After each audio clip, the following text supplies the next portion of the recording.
Plateau, excepté Noël et moi.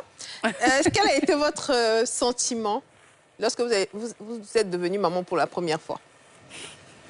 Moi, j'étais étonnée. J'étais? J'étais dépassée. J'ai appelé maman. Allô, maman. Toi, tu es devenue maman d'amusement. Ouais. En fait, c'est comme si tu n'as pas prévu, mais en même temps, tu as prévu. Tu es encore jeune fille. Être enceinte, là, tu es toujours jeune fille, mais ça te dépasse, en fait. Ben oui, c'est vrai. Tu te dis que, je sais pas, on peut pas expliquer, ça se vit. Moi aussi, c'était pareil, effectivement. Quand je vois le petit être là, qui pleure, qui a besoin de moi, en fait, c'est surtout ça. C'est-à-dire que tu es son centre. Alors que toi, tu penses à ta maman aussi. Et puis toi, tu vas être centre de quelqu'un. Voilà. Mais c'est vraiment un sentiment bizarre au début. Et puis après, au fur et à mesure, tu t'habitues et tu te dis que c'est une partie de moi qui est là, en fait.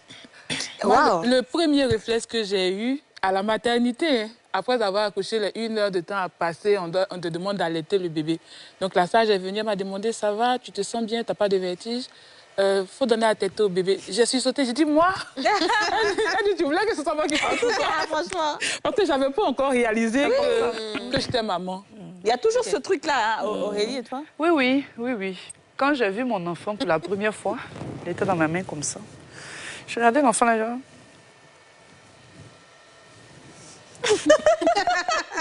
C'est mon bébé? C'est lui? On dit oui, c'est lui. Je dis, ah bon, ok. Puis tu sais, quand les bébés ils naissent, ils sont un peu fripés, façon... Ouais. Aussi. Et après, en fait, c'est pas maintenant que je... Parce que même après, il y a une autre anecdote, même où la sage-femme est venue. Elle me dit, ah, il est joli ton bébé, mais il a le gros nez de son papa. Elle dit, je voulais prendre le bébé là pour lancer sur son visage.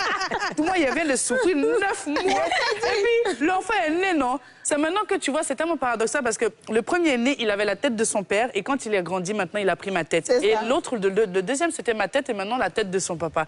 Donc tu regardes l'enfant, tu dis, vraiment, je comprends pourquoi les femmes là, elles insultent leur mari là tous les jours. Parce que voilà le résultat là.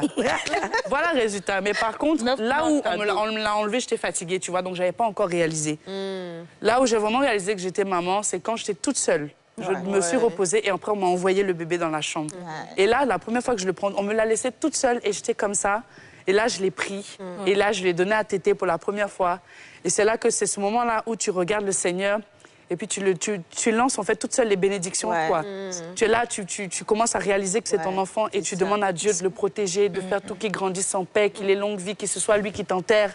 Tu vois, c'est des bénédictions comme ça que tu donnes. Et à chaque fois que, les 2 fois où j'ai accouché, quand je me suis retrouvée seule à chaque fois avec mes enfants, c'est vraiment ce que j'ai fait. Effectivement, c'est très émouvant quand même. Hein, c'est vraiment émouvant.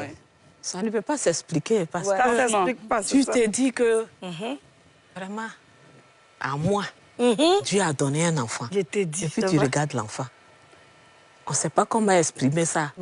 Mais vraiment, c'est une joie. Tu rends grâce à Dieu. C'est ça. Parce qu'il y a certaines personnes qui ont eu besoin d'enfants.